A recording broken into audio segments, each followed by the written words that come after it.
থাইল্যান্ডের তাকবাই জেলায় অবৈধ অনুপ্রবেশের অভিযোগে ১৯ বাংলাদেশি পাসপোর্টধারীকে আটক করেছে স্থানীয় পুলিশ। স্থানীয় এক ব্যক্তির ব্যাপারে অভিযোগ পাওয়ার পর পুলিশ প্রথমে তাকে আটক করে। পরে তার দেয়া তথ্যের ভিত্তিতে ইমিগ্রেশন পুলিশ আরও ১৮ বাংলাদেশিকে আটক করে। স্থানীয় সংবাদ মাধ্যম খাওসোদ ইংলিশকে থাই ইমিগ্রেশন ব্যুরোর ডেপুটি কমিশনার পান্থানা জানান, ১৯ জনের পাসপোর্ট পরীক্ষা করে দেখা গেছে তারা সবাই বাংলাদেশি।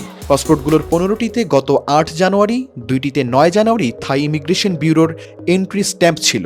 কিন্তু ইমিগ্রেশন ব্যুরোর মাধ্যমে পরীক্ষা করে দেখা গেছে ১৯টি পাসপোর্টে যে ভিসা স্টিকার ছিল সেটি ছিল ভুয়া। আটককৃতরা পুলিশকে জানিয়েছেন তারা কম্বোডিয়ায় ছিল এবং যারা তাদের কম্বোডিয়ায় থাকার ব্যবস্থা করেছিল সেই দালালরাই তাদের কাছে থেকে পাসপোর্টগুলো সংগ্রহ করেছিল থাইল্যান্ডের এন্ট্রি স্ট্যাম্প লাগানোর জন্য, যাতে করে তারা থাইল্যান্ড হয়ে মালয়েশিয়া যেতে পারে। এজন্য তারা ৪ থেকে ৫ লাখ টাকা নিয়েছে বলেও জানান তারা। নরাথিওয়াত প্রাদেশিক ইমিগ্রেশন পুলিশ এবং তাকবাই থানা এই মানব পাচারকারী নেটওয়ার্কের বাকি সদস্যদের খুঁজে বের করার জন্য তদন্ত শুরু করেছে। শাহরিয়ার কবির, প্রবাস খবর।